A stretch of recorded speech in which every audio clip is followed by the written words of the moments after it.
Fenomena aneh sekaligus langka terjadi di Setre Desa Adat Seme, Banjar Seme, Desa Pering, Kecamatan Belah Batuh, Gianyar, Kamis 9 September.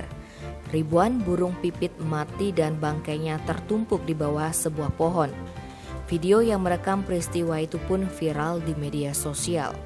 Dikonfirmasi terpisah, Kepala Wilayah Banjar Seme, Iwayan Ari Partamo menerangkan, fenomena aneh tersebut sudah beberapa kali terjadi di lokasi tersebut, khususnya selama hujan deras. Pada pagi hari didapati ribuan burung pipit mati tertumpuk dan bergelimpangan di bawah pohon asam yang ada di Setre Desa Adat Seme. Menurutnya, hal itu terjadi karena hujan deras yang mengguyur wilayah Gianyar dan sekitarnya sejak Kamis dini hari. Burung-burung tersebut menjadikan pohon asam itu sebagai sarang. Malam harinya mereka hinggap di sana dan ketika hujan deras, burung tak bisa terbang karena basah lalu mati kedinginan.